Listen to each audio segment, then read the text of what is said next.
the way, you see there, you get $250 off any move over 3,000. But if you mention us, you will definitely get $150 off any move. So make sure you call Sean Williams and the great people at EssentialMovingExperts.com. How you doing, my man? You doing good? Boy, you got a mic and everything now. Yeah, no. Only problem is like this camera view is so close to me. I'm like, does anybody know how to back it up? You know what? You may have to call the services of Sean to go over to your house and see if he can. Yeah. And it's like I got it. The mic is close. You know what? I can move the mic a little bit so I can. No, the mic's fine. The mic's Yeah. good. Looks good there. It's actually it's a good look. But yeah, you're right. You're all head. But Yeah, then no. you know who does that? Poop Art is like that too. Poop Art's all head also every time he does it. Yeah, he's like his face is like right into Like the computer's like all up in my grill. Yeah. Yep. Maybe that can't be adjusted. Maybe that's just a distance thing. He's gonna have to back. It might be an Apple thing. It might be an Apple thing. You might have to just back the thing up from you. Omar, do you have webcam right now, or are you on the computer? Like I'm on my computer. The laptop has its own, or I mean, the computer has its own, or is it a separate webcam? No, the computer has its own. It's not a separate webcam. Yeah, you might want to look into that because the webcam will back it up a little bit for you, and then you can maneuver it around. Right. Other than that, you're going to be stuck with what you have right now. Right. You may have to add a webcam to it too, so you can adjust it, and that'll be a little better. It's kind of what we do here. That's why we have the webcams. So now that you're making the big bucks, spend the big bucks. It's like maybe a total $60 or something. For a webcam. Times is hard over here, man. We're in a recession, It's all right. Well, hey, listen, you're back to making a couple extra bucks here on the platform, so you're good. You're good. There you go. There you get your webcam with that. All right. Your thoughts on the whole Tua mess? Because for me on this platform, I didn't go with the sensationalism about all the concussions. I kind of went that Tua just needs to get rid of the football. We figured it out. 3.89 seconds is where he blew out his first ankle. 4.55 seconds, he blew out his second ankle. 5 seconds, he blew out his hip. And 5 seconds, he got slammed in Cincinnati. Everybody can go talk about concussions and, oh, my God, this, that. Tua, get rid of the football, my brother, and you'll have a nice, long career. Hold on to the football, and you're bringing just a whole bunch of pain that you don't need. It's funny that you say this because if the most critical evaluation that had nothing to do with medical about Tua coming into the draft process was made by Nick Saban. That's right. Who said that he's got to fix the fact that he holds onto the ball too long trying to make a play. Now, what's special about Tua is the fact that the accuracy, the precision passing, and his ability to make a big play happen, which we've seen now. This is the first time we've seen it this season. And so I'm uncomfortable in trying to change who he is as a quarterback because I think his knack or attempt to try to hold on to the ball for that extra second is what potentially makes him special and makes those big plays happen with Tyreek Hill and Jalen Waddle. Now, does it put him in harm's way? Absolutely. Two concerns that I said from the day that he got here and I first started watching him practice, I had two concerns about him: arm strength and durability. The arm strength is kind of, it's going to be what it's going to be. He's an NFL quarterback. He's not going to have a cannon, but he could deliver the big play. Where I concern myself is when he's trailing and he needs to throw something with velocity on the 15-yard outs. But the durability, it's there. And I don't think it ever is going to change. That's why a lot of teams did not have him on their draft board. There are at least 6 teams that took him off their draft board, whether they needed a quarterback or not. They had concerns about durability. They had concerns about the hip, and that's just not going anywhere. Right. No, I'm with you there. Now, before Saban, you have it there, right? Okay. So before Saban, we played this video, and we're going to play it for you because you may not have seen it yet. This is a very young Tua. This is a high school Tua. And he's being interviewed by the paper on the island. I'm not exactly sure what the paper of record is? The Honolulu Gazette? Yeah. I'm not exactly sure what it's called, to be quite honest. So I'd be lying. But obviously, and when you see this video, I want you to show, because this video for me became disturbing. Okay, because think about this: when you see what he says and who he's talking about, and okay, if he's not listening to this person, and then he's not listening to Saban, and yet injury after injury after injury happens, and you still hang on to the ball. So I want you to listen to a young Tua. This is 1 minute. Listen to this. Go ahead, Sean. Play it. He's probably like the middle of the road where he's harder than you guys, but he backs off when He's it's necessary. understanding. He seems like that. He's understanding. But I don't know. I don't live No, in the he house. is. He's understanding, but he's very, very strict with a lot of things. But he's very understanding. That's what I love so much about my dad. You know, whether I do something bad, as long as I make him understand as to why, you know, I kind of did it. Like, I mean, running the ball, and if I hit somebody, oh gosh. Like, when I get in the car, oh, you don't hear the end of it. My dad gets so mad at me. Mm-hmm. When I tell him, you know, I don't know how to slide. You know, he tells me to practice sliding. And I tell him, okay. And then the next time I do it again, oh gosh. That's when I get disciplined. Yeah. Well, like, oh, Michael Vick learned to slide. That's it. So, so think about this. Since then, his dad would be ripping into his ass, and you know, Omar, nobody's closer to to him than his dad and his mom. He's like, he loves his family, and he lives. So if your dad's telling you, dude, slide, stop. Wait. And then Saban's doing it, and then injury after injury, and you're still not learning. Time out. Let me ask you a question, Big O. The first hit that happened against Buffalo, which was a back injury. Right. Yeah, but that was a dirty hit. Okay. Yeah. It happens. I don't put that one with the other ones. Okay, it don't matter. It happens. That's where this whole thing began. What I'm saying is that wasn't for him holding on to the ball. That was a dirty hit. He had gotten rid of the ball. I mean, it happens. Like I'm watching Russell Wilson last night, and Russell Wilson, Drew Brees is the height of what I believe Tua can be. And last night, holds on the ball too long, scrambling out of harm's way, takes a tough hit, late hit, gets one knocked on him, knocked him on his ass. And keep in mind, I covered college athletics back when Florida State's national championship team with the Wadsworth and Corey Simon and all those guys who put quarterbacks in a body bag and had a grave site for every quarterback that they knocked out of a game. That's how teams played. And that's the style of ball that I'm used to. So if I get a good 15-yard penalty for whacking the crap out of Tua, so be it. No, I get that. That's the style of football that, I know. Now, in today's age, you can't do that, and they're going to protect the quarterback, and soon they're going to throw out players that hit the quarterback too hard or blow on them, depending on their pedigree, because you certainly can't hit Tom Brady like you can hit Tua, but that's a totally different conversation. It's going to happen. 5 times a game, he's going to get hit hard. Okay, but my point is the major injuries have happened from him holding on to the ball. And you are correct. You're going to get hit. Yes. No matter what, you play the position, and he has survived all of those hits pretty much. Mm-hmm. The ones that have kept him out from those big injuries, I just gave you the times on them. We timed them all. I get you. You see what I'm saying? So you're going to take those hits. Avoid the extra ones is the thing. That's all I'm saying. That's he was the second highest rated quarterback in the NFL going into that Cincinnati game.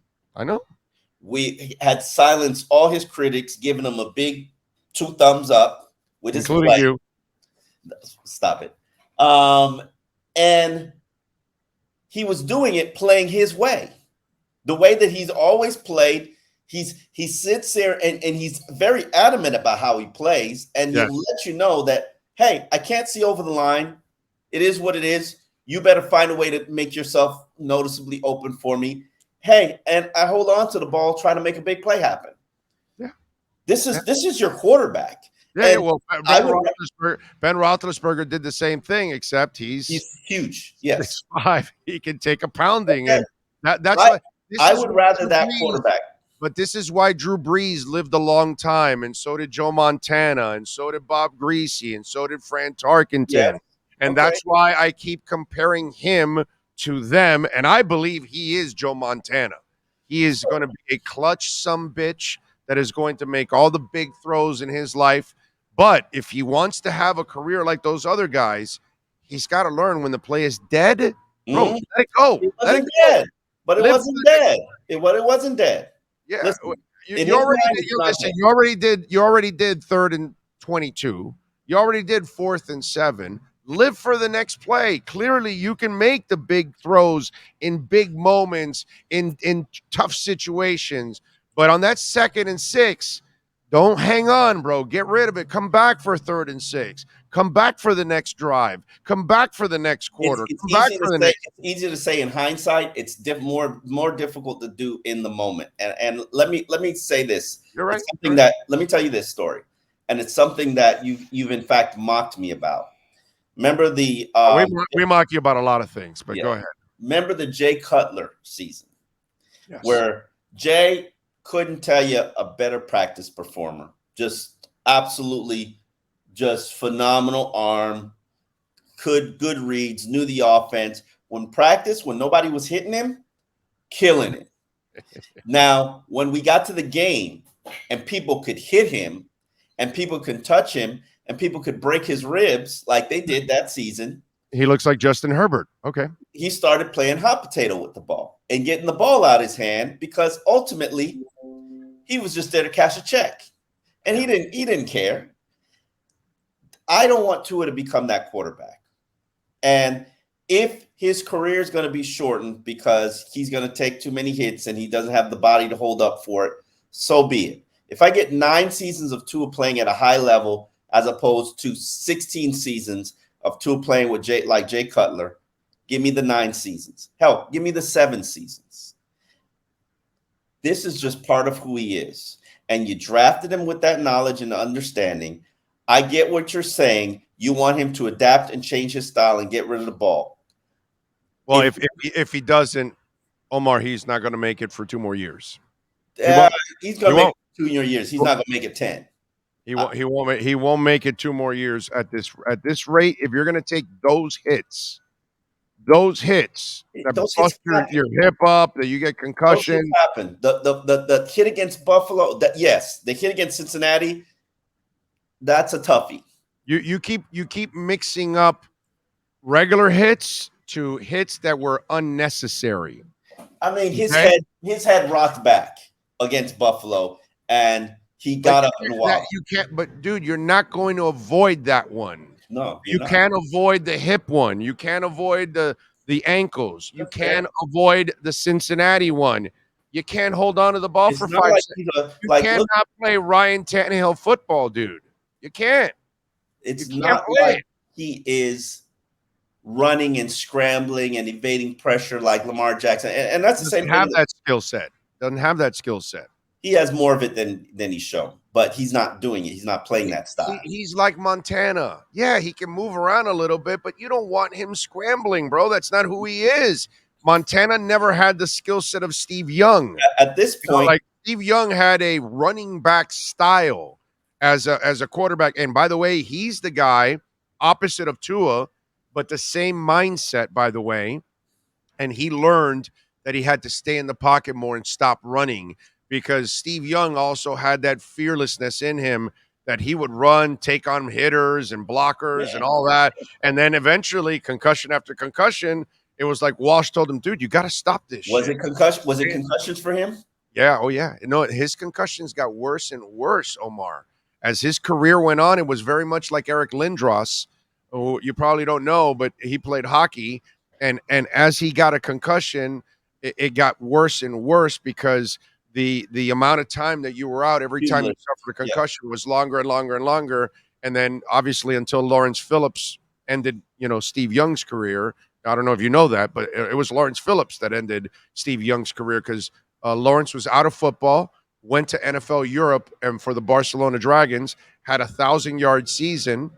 And that was actually a good team. Brian Finneran was on that team. There were a couple of players, and a couple of those players went to the NFL. Phillips kind of resurrected his career. San Francisco had a running back that had this, he had an ankle injury all the time. And so the guy was out again. They signed Phillips. Phillips misses a block. Boom. Concussion for Steve Young, the last concussion of his career, and he retired. The signing of Lawrence Phillips ended Steve Young's career because it's going to happen. Chase Edmonds is going to miss his block. Raheem Mostert's going to miss his block. You can't avoid those, but you can avoid the ones that you're holding the ball for. You never know which one it's going to be, and it's going to happen. He's going to have a shorter career than he probably should. Maybe he can adapt his style, but I don't want him to change who he is as a quarterback. You can have the best of both worlds, my brother. You can make plays and get rid of it. Marino was like that. Let's not do that. Let's not compare anybody to Marino. Marino had no. Listen to me before you snap. Relax. Okay, and I'm going to tell this to Tua tomorrow. Okay, because he likes to say that Marino pick a guy and let it fly.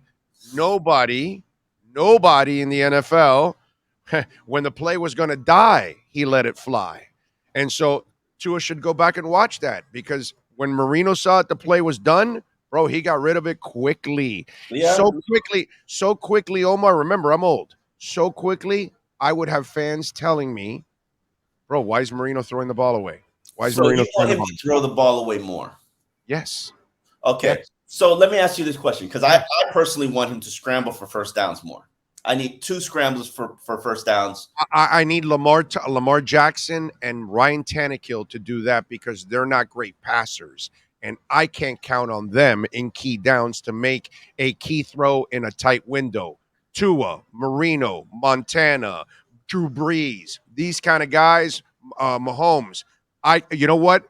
Throw the ball away. On 4th and 8, I'll go with you. On 3rd and 8, I'll go with you because you're a money player. You're a passer. So I'm with you. I'm with you on the athlete playing quarterback. Yeah, do that. The quarterback, the passer. He's an athlete playing. I'll take my chances. He's an athlete playing quarterback, and I think there's more. There needs to be more movement plays. I think there needs to be more rollouts. I think that there needs to be more scrambling on his part and sliding, obviously. And I do agree with you. I would like to see him throw the ball away. But if you move him out the pocket, that gives him the opportunity and the avenue to actually throw the ball away. And so I'm not disagreeing with you from that standpoint. Yeah, I would like to see him throw the ball away a little bit more, but 2 times a game. But I think there are other priorities for me. I want to see Tua who he is at his greatest. And unfortunately, and I know people will grin and bear this when I say it, but Tua at his greatest is holding on to that ball for an extra second, giving his receiver time. That's who he is at his greatest. Because he's playing hero ball. I get that, and that's what he does. And that's when Ben Roethlisberger was at his greatest, also. And there are just some of those guys that can. Mahomes will do that also. By the way, he will hang on to, but he has athleticism to buy himself a little more time. Kyler Murray, who by the way, you have to reverse what you said. Kyler Murray and Tua, although Kyler's at another level, but these are quarterbacks who have athleticism. So yeah, Tua has a little athleticism. Kyler Murray has super athleticism, but he's a real quarterback. You know what I mean? He's a passer. That's the difference. Like Russell Wilson is a passer with athleticism. You know what I'm saying? When I look at Lamar and I look at Tannehill, these are athletes still trying to play the quarterback position. Okay, for me. You know what I'm saying? That's the way that's how I define it. That's the way I define how Tannehill's doing lately. I'm sure he's doing just fine. Yeah. By the way, because I find this kind of silly, because they started on Sunday. People were telling me, well, Mike McDaniel's honeymoon is over. I'm like, what the hell are you talking about, bro?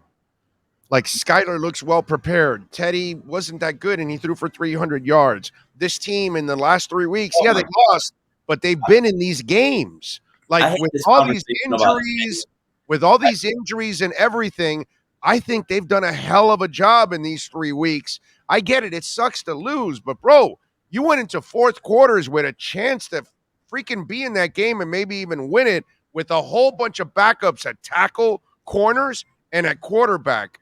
I've been impressed with the coaching staff. Maybe not special teams, Omar, but Boyer and McDaniel's offensive staff, I'm good with them. How about you? Not good with Boyer. I think he can do a better job. Special teams is trash. Yeah, no, it's bad. It's bad. And McDaniel, I'm still I haven't seen enough play action, and I have not seen a run game. Well, there's no run game, so no play action, bro. I'm sorry, that was the one thing. Listen, and here, and you know me, you know how I am. You know I'm a stubborn bastard. If you tell me your number one priority is to run the football effectively, Mm-hmm. and then you come here and you have one of the worst rushing attacks in the NFL, just like every other coach you inherited, despite the changes to the offensive line, despite the changes to the personnel, I'm sorry. That's not acceptable. Yeah, but you're on second and third team tackles, and Liam Eichenberg must have pictures of somebody because he's not good. Boy, he's not good. He's terrible. So I want to know, how bad is Michael Dieter and Robert Jones? Because you see, here's the thing. Yeah. I got into this with Poop yesterday. This is not your MO. No. Your MO is, oh, Iggy, you're not good enough. Okay, Trill's jumping you, Cater's jumping you. Chase, you're screwing up. Oh no, let's go, Gaskin. What's it called? Gesicki, you're not okay. Let's start playing Smythe more. Let's get Tanner Connor in there. We don't know his MO. We don't have a big No, his MO so far has been so far. He'll play other people except at that one spot. That's one spot that you're struggling, and he doesn't put somebody else in there. He might put the struggles on something or somebody else. This could also be a issue where, just like Austin Jackson, where we put the resources into this guy. Because remember, Liam Eichenberg is 2 draft picks. The one that they used and the one that they traded away. Yeah, but if you're doing a decision on politics. Oh, they always do decisions on politics. No, they don't. No, they don't. Because the other decisions aren't politics. You're paying Chase, and yet you went to Gaskin. No, that's not true. I mean, for one game, and for one game. No, you drafted Igbenogamy, and you're getting street guys and Trill and Cater and all these guys. Igbenogamy is going to lead you to get destroyed. So yes, I hear what you're saying. But what I'm saying is, in all the other positions, Gesicki, you paid him all that money, and you're still trying to get Tanner Connor in the mix and all that. Come on, I hear what you're saying, and I'm all for it. Michael Dieter, show me what he could do at left guard. What's the harm? Or Jones, or you, or Sean, anybody, bro. I'm curious what happens with Greg Little when Austin Jackson comes back, because I would try Greg Little at left guard. Somebody, bro. He's athletic enough to make it work. I mean, yeah, but let's start. And there's no explanation for it, Omar. That's my point. There's zero explanation for why Liam Eichenberg is still starting, dude. I wanted to say this. I hear a lot of Teddy Bridgewater criticism, talk. I saw in that game there were at least, and I'm being conservative here, 7 plays he's scrambling out of pressure to try to make something happen. Yeah. If you're and you know me, you know what I believe in. If your offensive line is trash, your quarterback and your run game won't have any chance of succeeding. I know, and yet they almost passed for 400 yards. This offensive line is bad. I'm not going to say that. Well, you're on backup tackles. I mean, you're and you refuse so to everybody else. Your left guard. Chargers on backup tackles too. Yeah, but and you're on backup tackles too. At least, you know what? The tackles, they have no choice to play those guys. But at least in guard, you have a choice to make a decision and you fail. And I like what Connor's done overall. I love what Hunt's done overall. But The penalties last week. well, okay, yeah, but I'm not going to nitpick for a guy that overall has done a really good job and has graded out to be one of the better guards in the league, dude. I mean, Hunt's had a good year overall. He's one of the bright spots of that because hell, he plays every week and he plays solid. That's a good job, man. I can and should expect. You should expect more. Hunt should be a cornerstone piece, and those penalties last week. I'm sorry, that's not good enough. I think he's working to that. I think he's working into becoming that. that kind of. Hey, look, you know what it reminds me a lot of because he's a young guy and he's still in the first couple years here. Reminds me of Wilkins.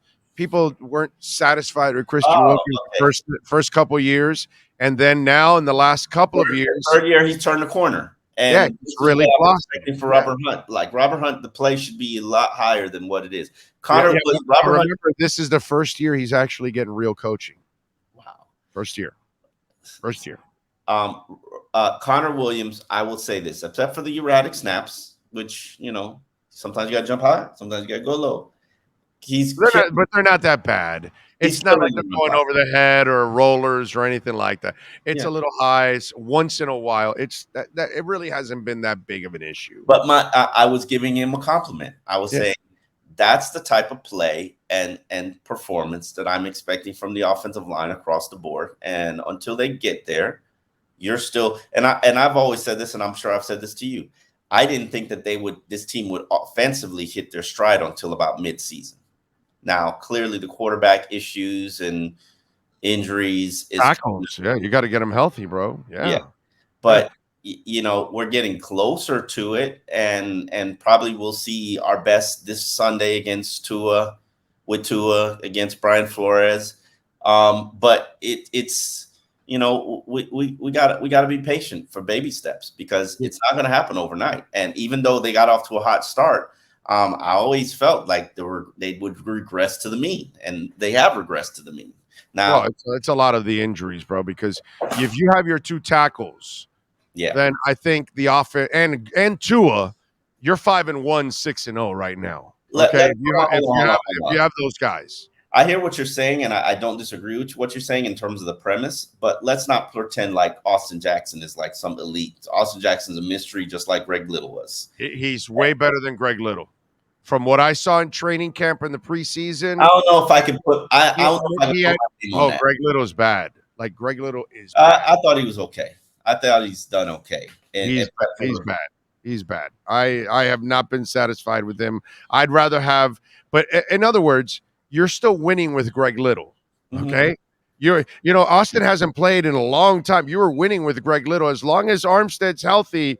And Tua, you were winning with Greg Little. So if you have Austin Jackson, you'll continue to win. And then you were picking on Boyer a little bit that you weren't happy.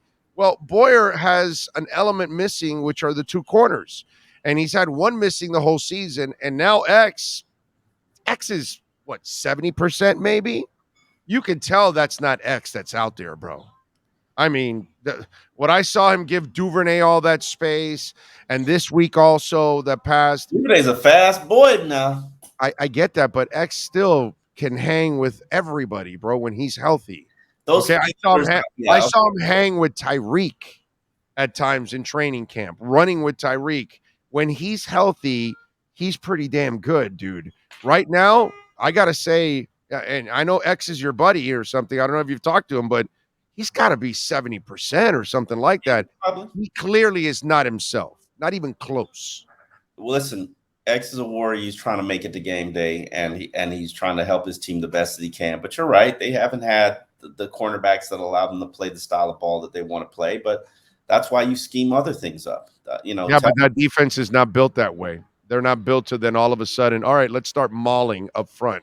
And because that's where we are. The strength of the team is their line. What are you talking about? Inside, but the outside guys aren't maulers. They're not maulers. Jalen Phillips, Melvin Ingram, Trey Flowers, Austin, Andrew Van Ginkel, your guy. Sorry, you got enough to get it done. They're more athletic guys that get after the quarterback. They're not maulers. Enough to get it done. You know what I'm saying?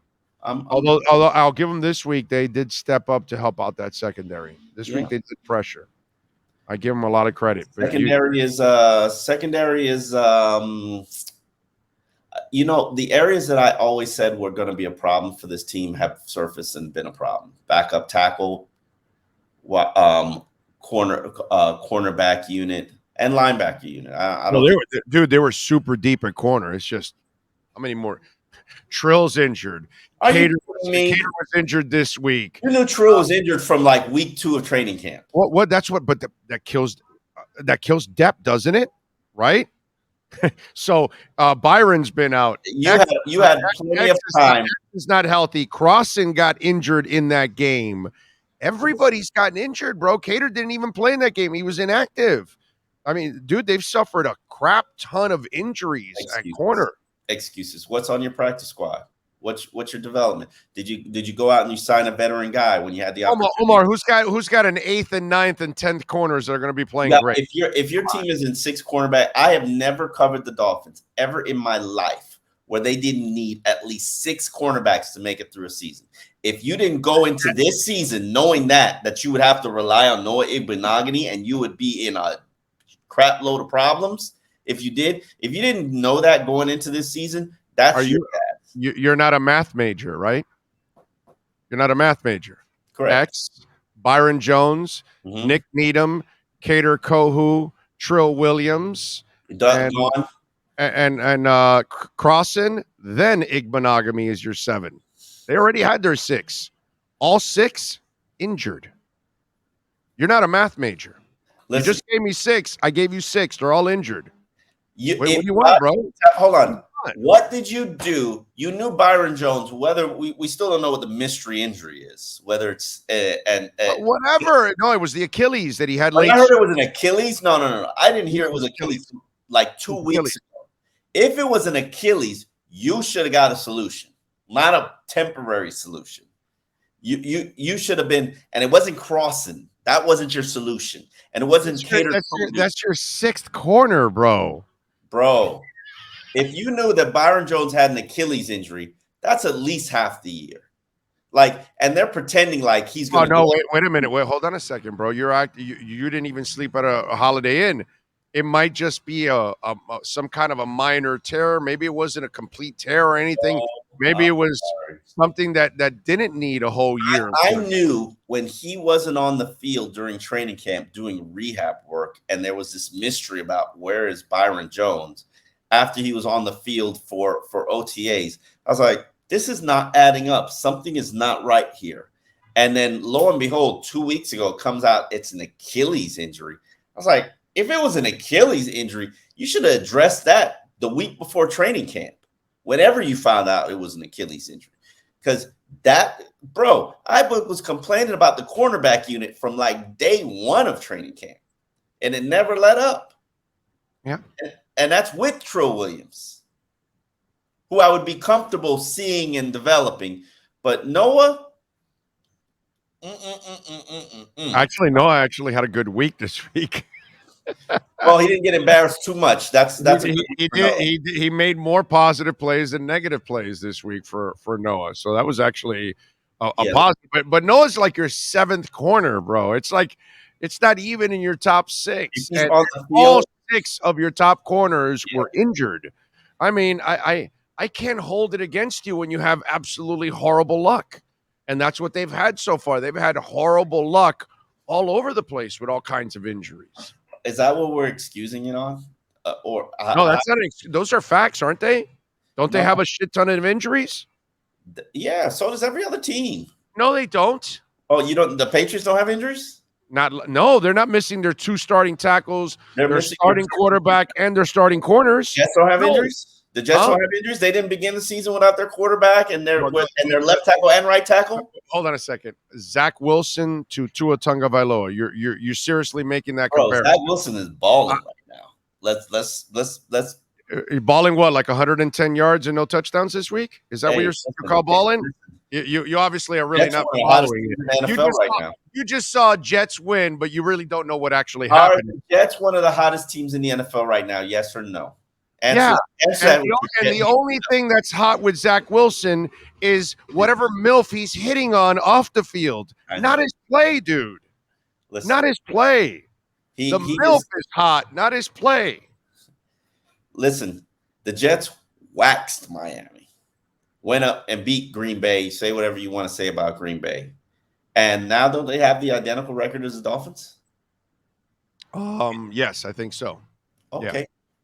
Would you like to make $1,000 bet that Miami ends up with a better record than the Jets? Since you're talking so much tough shit now. No. Exactly. Right? I don't know who's going to end up as a starting quarterback for the Deep Dolphins. down inside, you know that would be a dumb bet. Deep down inside, you know that this comparison of Miami and the Jets, there is no comparison. Miami's talent is better, way better than the Jets. The quarterback is way better than the Jets. Come on. Omar, the only reason they're 3-3 is because they're injured badly. Okay. Yes. I'll accept that. Sure. No, those are the facts. These aren't excuses. These are facts. Everybody's got injuries. And you talk up the Jets, and it's like, bro, isn't it part of the NFL to overcome your injuries and to only be as good as your weakest link? That's the whole league. Nobody overcomes their starting quarterback, starting tackles, and starting corners.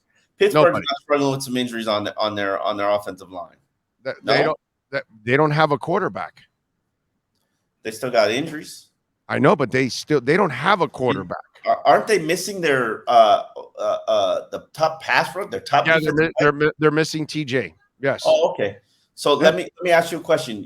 Imagine missing your best player and how good your team turns out. Yeah, but there's a huge difference when you're missing a player, but you've had a culture in place for 15 years because you have the same coach, the same systems, all those kind of things. So you're better prepared than a coach that takes over in his first year, and now he's bombarded with a bunch of injuries. And by the way, he's done a hell of a job to be 3-3. You know what I'm saying? So I'm not sure what you're watching, but I'm watching. Clap it up for him. I want to see how he responds. I want to see what happens. I think he's responded beautifully. You give him talent, he can come back from 21 points in Baltimore on the road. I mean, by the way, I heard you say throughout the offseason, well, I'll measure him against Buffalo. Did they not beat Buffalo? Yeah. Okay. All right.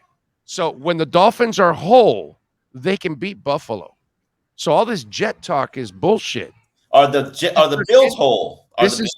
They were whole then? No, they weren't. They lost their top two safeties. Didn't play that game. Okay, they had their top two safeties out. Okay. A game where you give up no, that was Ravens. Listen. Let's reevaluate and check this team at midpoint of the season because there's still a lot teams are just adapting and adjusting to what their offense is. I know. But by the way, don't forget that Miami didn't have Byron Jones.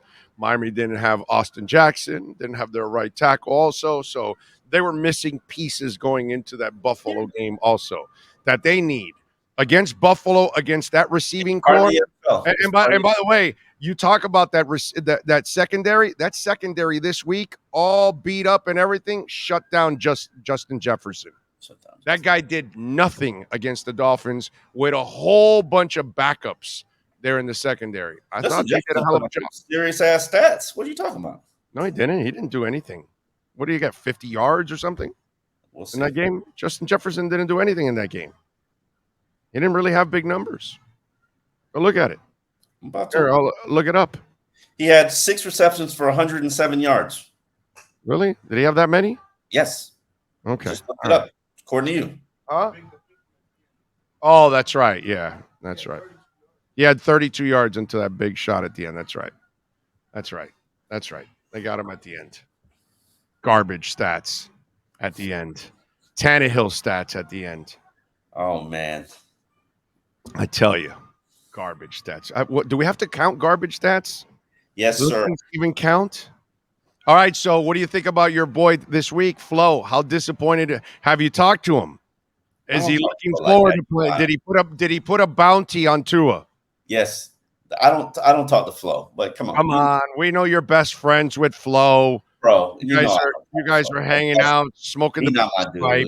No, we So I'm I knew that Tua would be back for this game. I'm glad he's back. Flo will indeed put a bounty on him. Let's not play the political game. The Steelers are going to be headhunting. Make sure you're prepared for it. And hopefully this offensive line shows up in response. So who wins?